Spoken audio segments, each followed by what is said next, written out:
കേരളത്തിൽ ഹിന്ദുവും ക്രിസ്ത്യാനിയും ചത്ത് തീരുകയാണ്. മുസ്ലിങ്ങൾ മാത്രം നിലനിൽക്കുന്നു. ഇത് ഇന്നത്തെ ന്യൂ ഇന്ത്യൻ എക്സ്പ്രസ്സിലെ ഒരു വാർത്തയാണ്. വാർത്ത എന്ന് പറഞ്ഞാൽ വെറുതെയുള്ള വാർത്തയല്ല. സംസ്ഥാന സർക്കാരിൻ്റെ എക്കണോമിക്സ് ആൻഡ് സ്റ്റാറ്റിസ്റ്റിക്സ് ഡിപ്പാർട്ട്മെൻറ്റിൻ്റെ വൈറ്റൽ സ്റ്റാറ്റിസ്റ്റിക്സ് റിപ്പോർട്ടാണ് ന്യൂ ഇന്ത്യൻ എക്സ്പ്രസ് പ്രസിദ്ധീകരിച്ചിരിക്കുന്നത്. അത് 2023 കണക്കാണ്. 2023 ശേഷം ഇപ്പോൾ 26 അതിനുശേഷമുള്ള കണക്കുകൾ കിട്ടിയിട്ടില്ല. കാരണം അത് കണക്ക് അങ്ങനെ പുറത്തുവിടാൻ പറ്റത്തില്ലല്ലോ. പക്ഷേ ന്യൂ ഇന്ത്യൻ എക്സ്പ്രസ് ഇന്ന് പുറത്തു വിട്ടിരിക്കുന്ന കണക്ക് വല്ലാത്ത ആശങ്ക ഉണ്ടാക്കുന്നതാണ്. അതിനകത്ത് ഈ 2023 കണക്കനുസരിച്ച് 2023 1,58,399 ഹിന്ദു ജനനങ്ങളുണ്ടായി, ഹിന്ദു കുട്ടികളുണ്ടായി.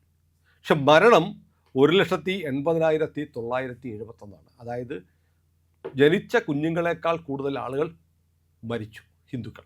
അതായത് 22,572 പേർ ജനനത്തെക്കാൾ കൂടുതൽ മരിച്ചു. മനസ്സിലായില്ലേ? മരിച്ച അത്രയും ആളുകൾ ജനിച്ചിട്ടില്ല എന്ന് പറഞ്ഞാൽ ആ രീതിയിൽ ജനനവും മരണവും തുടർന്നാൽ ആ കമ്മ്യൂണിറ്റി ഇല്ലാണ്ടാവും. ഇനി ക്രിസ്ത്യാനിയുടെ അവസ്ഥ വലിയ ദയനീയമാണ്. 56,810 ജനനങ്ങളാണ് ക്രിസ്ത്യാനിക്കുണ്ടായത്. കേരളത്തിലെ ക്രൈസ്തവർ 2023 അവർക്കുണ്ടായ കുട്ടികളുടെ എണ്ണം 56,810. മരണം 62,338. അതായത് 55,228 വ്യത്യാസം ജനനവും മരണവും തമ്മിൽ. അങ്ങനെ പോയാൽ ക്രിസ്ത്യാനിയെ അനിക്സ്പ്രേ പോലെ കേരളത്തിൽ കാണാനുണ്ടാവില്ല. ഇനി മുസ്ലിങ്ങളുടെ കണക്കെടുക്കണം. മുസ്ലിം കുഞ്ഞുങ്ങൾ ജനിച്ചത് 2023 സർക്കാരിൻ്റെ കണക്കാണ്. 1,76,312 ജനനമുണ്ടായി. മരണം 59,541.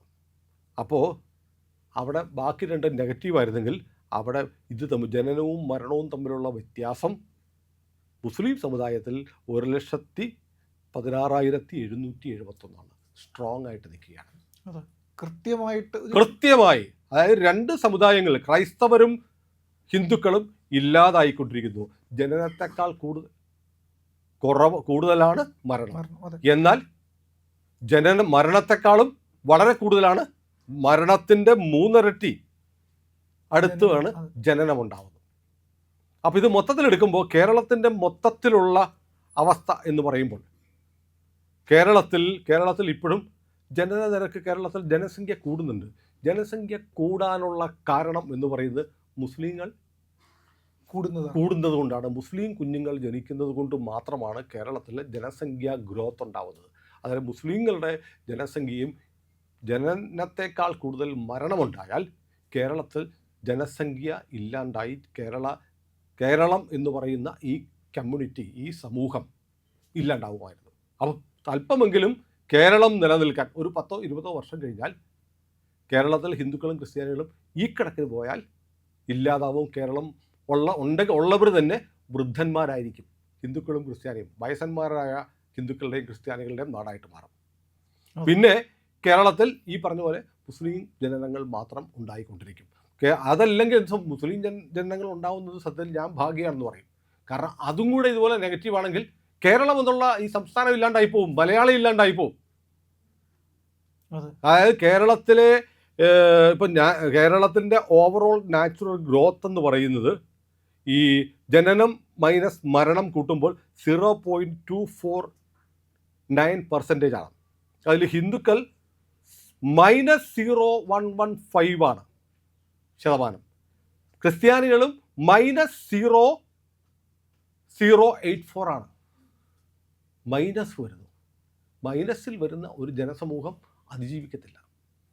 ഇത് ഒരു വല്ലാത്ത ഞെട്ടിക്കുന്ന കണക്കാണ്. ഇനി മാത്രമല്ല, ഇതിനകത്തുള്ള കണക്കൊക്കെ എന്ന് പറയുമ്പോഴത്തേക്ക് 2013 ഹിന്ദു ജനനം എന്ന് പറയുന്നത് നേരത്തെ പറഞ്ഞ 2,31,000,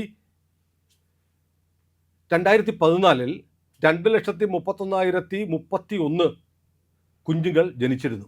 2023 ആയപ്പോൾ അത് ഹിന്ദു കുഞ്ഞുങ്ങൾ ജനിച്ചത് 1,52,399 എന്ന് പറഞ്ഞാൽ 31% 10 വർഷം കൊണ്ട് ജനനം കുറഞ്ഞു.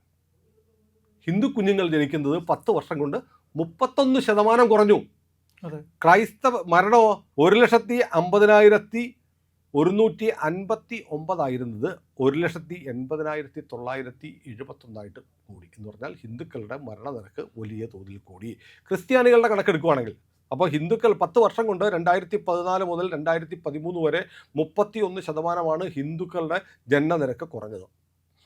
ക്രിസ്ത്യാനികളുടെ കാര്യമോ 2014 83,616 ക്രിസ്ത്യൻ കുഞ്ഞുങ്ങളാണ് ജനിച്ചതെങ്കിൽ അത് 2023 56,810 അതായത് 32% കുറഞ്ഞു. ഹിന്ദുക്കളും ക്രിസ്ത്യാനികളും മത്സരിച്ച ജനനിരക്ക് കുറഞ്ഞുകൊണ്ടിരിക്കുകയാണ്. ഇതാണ് കേരളത്തിലെ ഒരു സ്ഥിതി. അപ്പോൾ കേരളം എന്ന് പറയുന്നത് 2 ഘടകങ്ങൾ. മുസ്ലിങ്ങൾ ജനസംഖ്യ കൂടുന്നു. ഞാൻ നേരത്തെ പറഞ്ഞു, അതുകൂടി ഇല്ലായിരുന്നെങ്കിൽ കേരളം എന്ന് പറയുന്ന ഒരു സംസ്ഥാനം വൃദ്ധന്മാരുടെ സ്റ്റേറ്റായി പതുക്കെ അവരും ചത്തൊടുങ്ങി അവസാനം കേരളം ബംഗാളികളുടെ ആസാമികളുടെ നാടായിട്ട് മാറുമായിരുന്നു. ഇതൊന്നാമത്തെ കാര്യം. അപ്പോൾ ഇത് വലിയ അപകടകരമായ ഒരു അവസ്ഥയാണ്. അപ്പോൾ ഇത് പറയുമ്പോൾ ഇവിടെ നമ്മുടെ താഴെ വന്നിട്ട് സ്വാഭാവികമായും വരുന്നൊരു കണക്ക്, എടാ ഞങ്ങളൊക്കെ മുസ്ലിം പിള്ളേർ നന്നായിട്ട് പിള്ളേരെ ഉണ്ടാക്കുന്നുണ്ട്, നിനക്കതൊന്നും പറ്റാത്തത് ഞങ്ങളുടെ കുഴപ്പമാണോ എന്ന് കമൻ്റ് ഇടുന്ന ആളുകളെ കാണാം. മനസ്സിലായില്ലേ? ഉറപ്പായിട്ടും ഇതിൻ്റെ താഴെ കമൻ്റ് ഉണ്ടാവും. പക്ഷേ ഇത് പറയാൻ പാടില്ല. ഇതാണ് കേരളത്തിലെ ഡെമോഗ്രാഫിയിൽ സംഭവിച്ചുകൊണ്ടിരിക്കുന്ന മാറ്റം എന്ന് പറയാൻ പാടില്ല എന്ന് ശഠിക്കുന്നുണ്ട്. പറഞ്ഞാൽ വർഗീയതയാണ്. അതെങ്ങനെ വർഗീയതയാവുന്നത്? സർക്കാരിൻ്റെ കണക്കാണ്. സർക്കാർ ഇത് കണക്കെടുക്കാൻ വേണ്ടി ഒരു ഡിപ്പാർട്ട്മെൻറ്റ് തന്നെ ഉണ്ടാക്കി വെച്ചിട്ടുണ്ട്. പക്ഷേ ഇത് എന്തുകൊണ്ടാണ് കേരളം ചർച്ച ചെയ്യാത്തത്? അപ്പോൾ ഹിന്ദുക്കളുടെ ജനസംഖ്യ കുറയുന്നത് ഇവർ പറയുന്ന പോലെ ഹിന്ദുക്കൾക്ക് ഉൽപ്പാദനശേഷി കുറഞ്ഞതുകൊണ്ടൊന്നുമല്ല. പല ഘടകങ്ങളുണ്ട്. ഇപ്പോൾ ഹിന്ദുക്കളിൽ ഇപ്പോൾ നിൽക്കുന്ന എന്താണ് ഏറ്റവും കൂടുതൽ വിവാഹം വേണ്ട എന്ന് തീരുമാനിക്കുന്നത് ഹിന്ദുക്കളും ക്രിസ്ത്യാനികളും അല്ലേ? ചെറുപ്പക്കാർ കല്യാണമൊന്നും വേണ്ട, നമുക്ക് ഇങ്ങനെ നടക്കാം, അപ്പോൾ ഞാൻ ജോലി കിട്ടിയിട്ട് മതി കല്യാണം, അപ്പോൾ നമുക്കൊരു സെറ്റിലായിട്ട് മതി. ഇപ്പോൾ എൻ്റെ ഒരു സുഹൃത്തിനോട് പറഞ്ഞ സുഹൃത്തിൻ്റെ മകളുടെ കല്യാണം വീട്ടിൽ പെൺകുട്ടി പറഞ്ഞു എനിക്കിപ്പോൾ കല്യാണം വേണ്ട എന്ന് പറയുകയാണ്. അങ്ങനെയല്ല, അവർ വന്നിട്ട് പോട്ടെ, ഒന്ന് കണ്ടിട്ട് പോട്ടെ എന്ന് പറഞ്ഞു. അപ്പോൾ കുട്ടി പറഞ്ഞു അച്ഛൻ ഞാനൊന്ന് പുറത്ത് പോയിട്ട് വരാം, എന്തായാലും ചെക്കൻ വരുമല്ലേ, ഞാനൊന്ന് ബ്യൂട്ടി പാർലറിൽ പോയിട്ട് വരാമെന്ന് പറഞ്ഞു. ശരി മോളെ, വീട്ടുകാർക്ക് സന്തോഷമായി, നീ ബ്യൂട്ടി പാർലറിൽ പോയിട്ട് വാന്ന് പറഞ്ഞു. അങ്ങനെ ചെക്കനും ഒക്കെ വരുന്ന സമയമായി. പെൺകുട്ടിയെ കാത്തിരിക്കുകയാണ്. 1 മണിക്കൂർ കഴിഞ്ഞു, 2 മണിക്കൂർ കഴിഞ്ഞു, 3 മണിക്കൂർ കഴിഞ്ഞു, പെൺകുട്ടി വന്നില്ല. അവസാനം ഇവർ അപ്പോൾ സ്വാഭാവികമായും പ്രേക്ഷകർക്ക് തോന്നും പെൺകുട്ടി ഒളിച്ചോടി പോയി കാണും. അല്ല, അവർ വീട്ടുകാരെ അച്ഛൻ ഫോൺ എടുത്ത് വെച്ചു, മോളെ നീ എവിടെ? അച്ഛൻ ഞാൻ വന്നുകൊണ്ടിരിക്കുക എന്ന് പറഞ്ഞു. വന്ന് കാണുന്ന കാഴ്ച എന്നറിയോ? പെൺകുട്ടി വരുമ്പോഴത്തേക്ക് തലമുടി മുഴുവൻ മുട്ട അടിച്ചിട്ട് വന്നു. നീ എന്താ കാണിച്ച ബ്യൂട്ടി പാർലർ? എൻ്റെ ബ്യൂട്ടി ഇതാണ്, ഇനി അവന് വേണമെങ്കിൽ എന്നെ കണ്ട് ഇഷ്ടപ്പെട്ട കെട്ടിക്കൊണ്ടെന്ന്. അതായത് കല്യാണം കഴിക്കാതിരിക്കാനുള്ള ഒരു പ്രതിഷേധമാണ്. പിന്നെ ഇപ്പോഴത്തെ പെൺകുട്ടികൾക്ക് എനിക്ക് ലോകം മുഴുവൻ കാണണം, എനിക്ക് ഏൺ ചെയ്യണം, സ്വന്തമായി വരുമാനം ഉണ്ടാവണം, എന്നിട്ട് എനിക്ക് ലോകമൊക്കെ കാണട്ടെ, കല്യാണം കഴിച്ചു കഴിഞ്ഞാൽ എനിക്ക് എൻ്റെ രാജ്യവും ഈ ലോകവും ഒന്നും കാണാൻ പറ്റത്തില്ല, ഞാനൊന്ന് കറങ്ങിയിട്ടൊക്കെ വരാം, അല്ലെങ്കിൽ ലിവിങ് ടുഗദർ. ഇങ്ങനെയൊക്കെ ഓപ്റ്റ് ചെയ്യുന്നത് ഹിന്ദു കുട്ടികളും ക്രിസ്ത്യൻ കുട്ടികളുമാണ്. സാധാരണ മനുഷ്യൻ്റെ പുരോഗമിക്കുന്നതിൻ്റെ ലക്ഷണങ്ങളാണ് ഇതൊക്കെ കാണുന്നത്. അങ്ങനെയാണ് മനുഷ്യൻ പുരോഗമിക്കുക, വിദ്യാഭ്യാസം നേടുകയും ചെയ്യുമ്പോൾ ഇങ്ങനെയാവും. അവൻ വിവാഹം വേണ്ടാന്ന് നോക്കിയില്ലെങ്കിൽ കുട്ടികൾ നിങ്ങൾ പറഞ്ഞു വരുന്നത് മുസ്ലിം സമുദായം പുരോഗമിക്കുന്നില്ല, വികസിക്കുന്നില്ല, മതത്തിൽ പെട്ടുപോയി കിടക്കുകയാണ്, മതത്തിന്റെ കുഴിയിൽ വീണ് കിടക്കുകയാണ്, അവിടുന്ന് വെളിയിൽ വരുന്നില്ല. അതുകൊണ്ട് തന്നെയാണ് അവിടുത്തെ സ്ത്രീകൾ ബഹുഭൂരിപക്ഷവും വസ്ത്രധാരണത്തിൽ. അത് മാത്രമല്ല, വളരെ ശരി. ഇപ്പോൾ കേരളത്തിൽ കഴിഞ്ഞ മാസവും പ്രായപൂർത്തിയാകാത്ത വിവാഹം റിപ്പോർട്ട് ചെയ്തു. 18 വയസ്സ് ആകുമ്പോഴേ പറ്റുമെങ്കിൽ 16 വയസ്സിലേക്ക് കല്യാണം കഴിക്കണം, അല്ലെങ്കിൽ 18 വയസ്സ് എപ്പോൾ പൂർത്തിയാവുന്ന അപ്പം പിടിച്ച് കിട്ടിക്കും. പഠിക്കണ്ട, പിന്നെ പഠനം വേണ്ട, വിദ്യാഭ്യാസം വേണ്ട. പിന്നെ 18 വയസ്സിൽ കല്യാണം കഴിച്ചാൽ സ്വാഭാവികമായിട്ടൊരു 35-36 വയസ്സാകുമ്പോൾ 3-4 കുട്ടികളുണ്ടാവും. പിന്നെ ദൈവം തരുന്നതല്ലേ, കൈനീട്ടി മേടിക്കുക എന്നുള്ളതാണ്.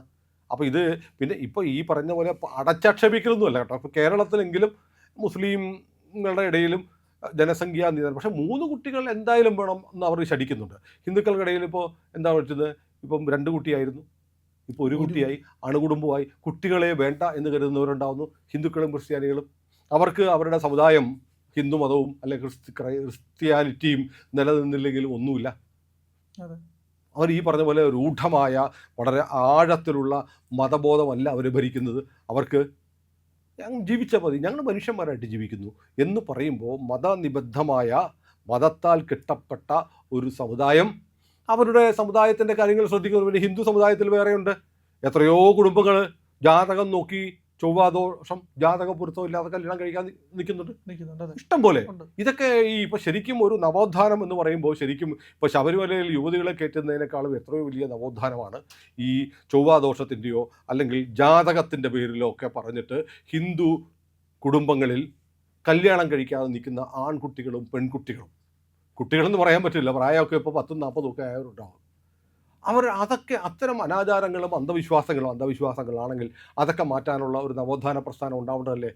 SNDP ആണെങ്കിലും NSS ആണെങ്കിലും KPMS ആണെങ്കിലും ബ്രാഹ്മണ സഭയാണെങ്കിലും വിശ്വകർമ്മ സഭയാണെങ്കിലും ഒക്കെ ഇത്തരം കാര്യങ്ങളെക്കുറിച്ച് ചിന്തിക്കണം. നമ്മുടെ സമുദായം ഈ പറയുന്ന നേതാക്കന്മാർക്കൊക്കെ സുകുമാരൻ നായർക്ക് പെരുന്നേരുന്ന് ഗോഗുവ വിളിക്കണമെങ്കിൽ ഞാൻ രാഷ്ട്രപതിയെക്കാളും ഉപരാഷ്ട്രപതിയെക്കാളും വലിയ ആളാണ്, ഞാനാണ് പെരുന്നേലെ പോപ്പ് എന്നൊക്കെ സ്വയം ഭാവിക്കണമെന്നുണ്ടെങ്കിൽ ഈ സമുദായത്തിൽ പിള്ളേർ വറക്കണം. അതിനുള്ള പണി ചെയ്യണം. അതിനുള്ള പണി ഈ നേതാക്കന്മാർ ചെയ്യണമെന്നല്ല ഞാൻ പറയുന്നത്, അതിനുള്ള സംവിധാനം ഒരുക്കണം. ഇതൊന്നുമില്ല. എന്താണ് ഇവിടുത്തെ ഹിന്ദു സംഘടനകൾ, ഹിന്ദു അല്ലെങ്കിൽ ജാതി സംഘടനകൾ, ഹിന്ദു സമുദായത്തിലെ ജാതി സംഘടനകൾ ആ സമുദായത്തിൻ്റെ സമുദ്ധാരണത്തിന് വേണ്ടി എന്താ ചെയ്യുന്നത്? ഒന്നുമില്ല. അപ്പോൾ ഈ അടി വന്നിട്ട് ഈ പറഞ്ഞ സുഡാപ്പികളും ഒക്കെ വന്ന് നമ്മളെ ആക്ഷേപിക്കുന്നതിൽ കുറച്ച് കാര്യമുണ്ട്. അവരുടെ പണി വൃത്തിയായിട്ട് ചെയ്യുന്നു. നമ്മളെന്ത് ചെയ്യുന്നു? നമ്മുടെ കുട്ടികളോട് നമ്മുടെ ഈ സമുദായം, ഈ കുടുംബം നിലനിൽക്കേണ്ടതിൻ്റെ അനിവാര്യത ബോധ്യപ്പെടുത്താൻ ശ്രമിക്കുന്നില്ല. ഇനിയിപ്പം വേറെ ശ്രമിക്കുന്നില്ല എന്ന് പറയുമ്പോൾ നമ്മൾ കുറ്റം പറയുമ്പോൾ ശ്രമിക്കുന്ന ഒരു കമ്മ്യൂണിറ്റിയാണ് ക്രൈസ്തവ സമുദായം. അവരത് ശ്രമിച്ചിട്ടും ഫലം ഉണ്ടാവുന്നില്ല.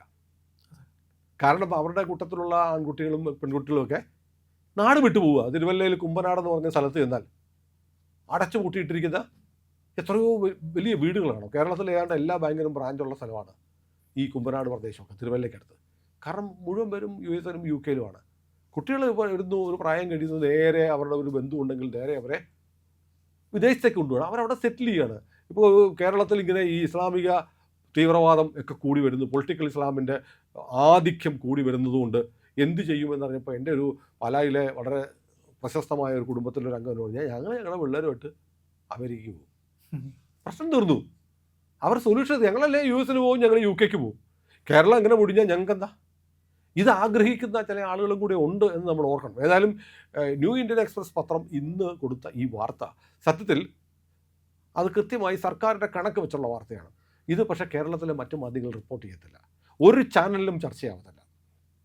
ഇതാണ് ഇതിൻ്റെ ഒരു ഏറ്റവും ദുരന്തവശം. കാരണം കേരളത്തിൻ്റെ മതേതരത്വം തകർന്നു പോകും. കേരളത്തിൽ ഹിന്ദുക്കളും ക്രിസ്ത്യാനികളും ചത്തൊടുങ്ങിക്കൊണ്ടിരിക്കുകയാണ് എന്ന് പറഞ്ഞാൽ എനിക്കറിയത്തില്ല. നമ്മുടെ ഈ വീഡിയോ പോലും എത്ര പേർ കാണുമെന്ന് അറിയില്ല. പക്ഷേ ഇത് നമ്മൾ ഇന്ത്യ ലൈവ് പോലെയുള്ള ഒരു ചാനൽ ഇത്തരം ഒരു ഡെമോഗ്രാഫിയിൽ വരുന്ന മാറ്റം, ബർത്ത് റേറ്റിലും ഡെത്ത് റേറ്റിലും ഉണ്ടാവുന്ന വ്യത്യാസം, അതെങ്ങനെ കേരള സമൂഹത്തെ, ഇത് കേരള ഹിന്ദുക്കളെയും ക്രിസ്ത്യാനികളെയും മാത്രമല്ല, ഇത് ഈ മുസ്ലിം ജനസംഖ്യാ വർധനമില്ലെങ്കിൽ കേരളം തന്നെ ഇല്ലാണ്ടായി പോകും. കാരണം എല്ലാവരും വയസ്സന്മാരായി, ജനങ്ങൾ കുറയുകയാണെങ്കിൽ അവസാനത്തെ വയസ്സിനും ചത്തു കഴിയുമ്പോൾ കേരളം ഇല്ല. ബംഗാളിൻ്റെ എക്സ്റ്റൻഷനും അല്ലെങ്കിൽ ആസാമിൻ്റെ എക്സ്റ്റൻഷനുമായിട്ട് കേരളം മാറുന്നൊരവസ്ഥയുണ്ട്. ഇത് വല്ലാത്ത ആശങ്ക ഉളവാക്കുന്ന ഒരു സാഹചര്യമാണ്. ഇത് പറഞ്ഞിട്ട് എന്താണ് ചെയ്യാൻ ഫലം എന്ന് ചോദിച്ചാൽ എനിക്കറിയത്തില്ല എന്താ ഫലം എന്നുള്ളത്. അത് ആലോചിക്കേണ്ടവർ ആലോചിക്കട്ടെ, കേൾക്കേണ്ടവർ കേൾക്കട്ടെ, കാണേണ്ടവർ കാണട്ടെ, പറയേണ്ടവർ പറയട്ടെ. ഞങ്ങൾ എന്തായാലും ഇത് പറഞ്ഞു. ഇത് പറയുന്ന ചാനൽ ഇന്ത്യ ലൈവ് മാത്രമേ ഇത് പറയൂ. അതുകൊണ്ട് ഇന്ത്യ ലൈവിനൊപ്പം സഞ്ചരിക്കുക. നമ്മുടെ ചാനൽ സബ്സ്ക്രൈബ് ചെയ്തിട്ടില്ലെങ്കിൽ ഇപ്പോൾ തന്നെ അത് ചെയ്യണം.